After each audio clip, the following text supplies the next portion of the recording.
As promised, we have Deloa Jones with us today, and she's going to show us how to use some of the templates that she's developed, and I can't wait to see what you do with them.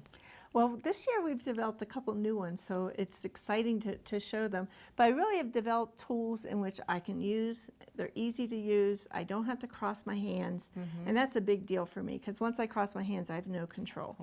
So first one I want to show you is my rope design border. Oh, okay, and this is rope-a-dope? Yes. Okay, and your husband names these. He does, and he How comes fun. up with some really cute names that I really like them. People remember them. Okay, here I want to make a center line. So I just drew with chalk pencil my center on this border. Okay. And I'm gonna, on the guide, there is a center line mark. And so I wanna always make sure that that center line is on the line as I do this.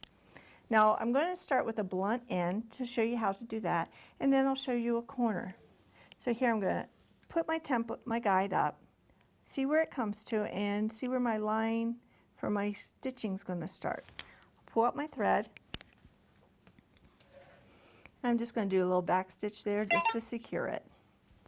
So I'm going to stitch just that bottom of the rope. I'm going to slide this over. Now I'm going to stitch over that bottom and then do the back stitching up.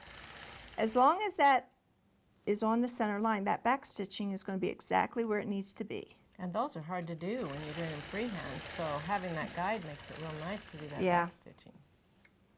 Move it over, go over, and back up. Wow. We're going to do one more line.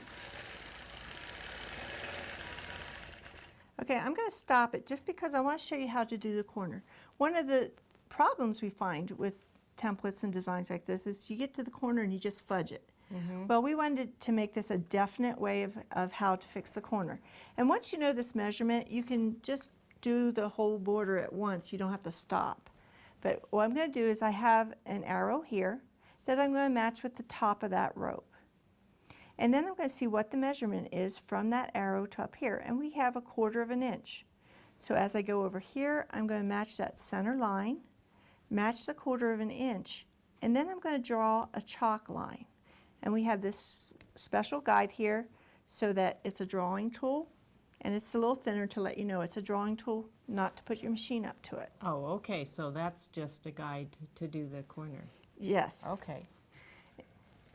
Because that's what we're going to stitch to. We'll do a little bit of back stitching here.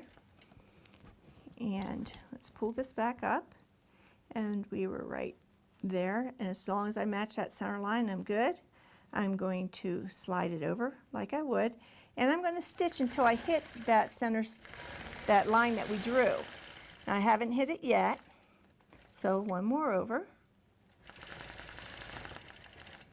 And I'm going to come down and I hit the line, and I'm going to go back up to this slash I have here. Move it over, come down, hit the line, up, over, and as I hit the line this time, I'm going to turn my ruler, and we'll just move that string out of the way, and match up the center line, and I come down. Wow, you have so much control with that template. And you just keep moving down then. I wish I had had that template when I started. That is neat. Rope designs are always really nice to put in nautical quilts, in western quilts, and a lot of designs. On the one sample we have behind us, I did a lot of intricate stuff inside, and then I figured, oh, that border, that rope looks pretty plain. So what I did was, I went in and I put feathers in here. Oh, how pretty. And some swirls. And then, you know, backtracking is always one of those things we hate doing. If I match up that center line, I can come down and do that backtracking. Right on the same line. Right.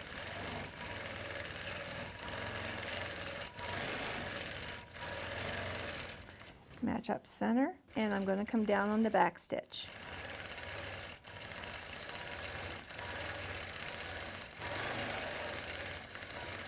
And we can then make that rope a little bit fancier.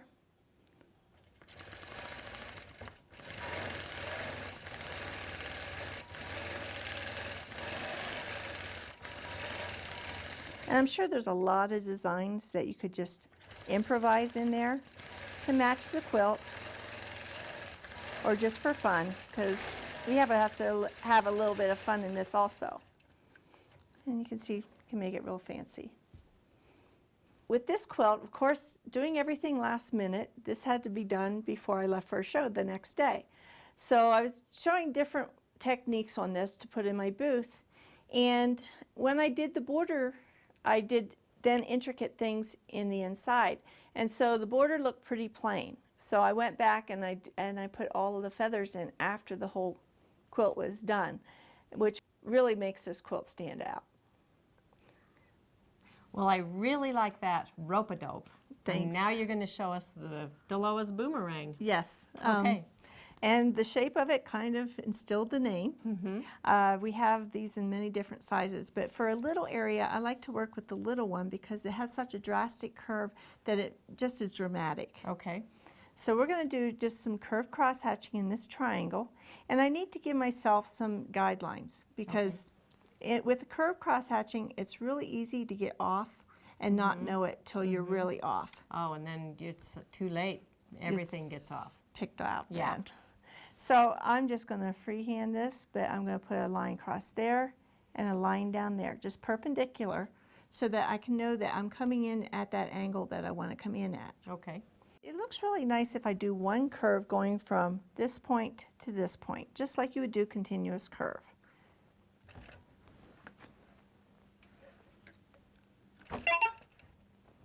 Okay, so I'm going to line that up and line up this middle line. With the line that you drew.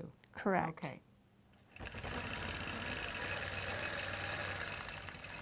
I'm going to just slide up that line a little bit, and I wanted a ruler in which I wasn't bound to always do 1/4 inch because I'm doing customer quilts. I want to do 1/2 inch or more, so I can go up to an inch apart with this ruler. And I'm just going to slide up the back, up the side seam, and a little bit more, and again match this line and the former quilting line. Now you really have to keep that curve right. I see that. And up. And you could get a ruler to do that stitch in the ditch just right. And almost there. So this is 1/2 inch? This is, yes, a half an inch. And then Okay. we're going to go to the other side. Again, I'm going to match corner to corner first. And slide up that line.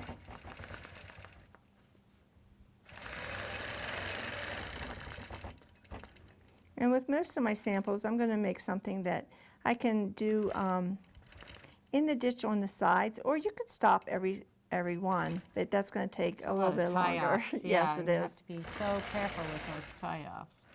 So I like going up the side. That looks nice. Oh, a little too far. And usually I use a thin thread so that I can hide that stitch in the ditch. Now I want to catch that little bit that I didn't do in the beginning because I went from corner to corner. Right. So what I can do is I can use the inside of this, and the curves are the same on the inside as well as the outside. Match that up. I'll get that one, come down, and we're going to match that up again.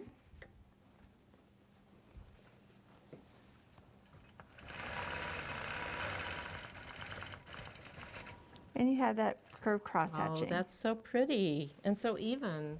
I love the little diamond shapes. Very nice. This tool comes in handy for a lot of things.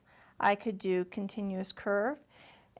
What's nice about this with continuous curve is I don't have to cross my arms because I can do this side,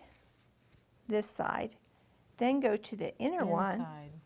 and there. So you're not putting your hand in front of the needle or around the back Right. side, which can be dangerous. And I have no control when I'm that way. So I want to keep my left hand where my left hand needs to be. Then there's fun things you can do, like giving yourself these indicating lines. And you can see I'm right across from each other. And all I do is match from point to point, and you can get a lot of different intricate designs. Here in the borders, I have some that are 1/4 inch as well, or some designs like that. So simple designs that you can get that are perfect curves. I like that. Right. That's wonderful. And that's what the boomerangs are for. And they come in 6 different sizes because, Okay. you know, as machine quilters, we need all the gadgets we can get. Mm-hmm. So I You just bet. keep saying, I need another size, I need another size. So the small ones are in 6, 8, and 10, and then we go to 12 inch, 15, and 20, and they're based on a circle Okay. radius. All right. So you can get those different arcs that Mm-hmm. you might want to get. A bigger block would need a shallower arc, and so that's why the bigger sizes Okay. are there. And you can get all of these on your website, Yes, which is DeloasQuiltShop.com. wonderful. Well, we're going to be checking that out. And thank you for bringing your rope-a-dope and your boomerangs today. And we'll be seeing you again. Yes, thank you. All right.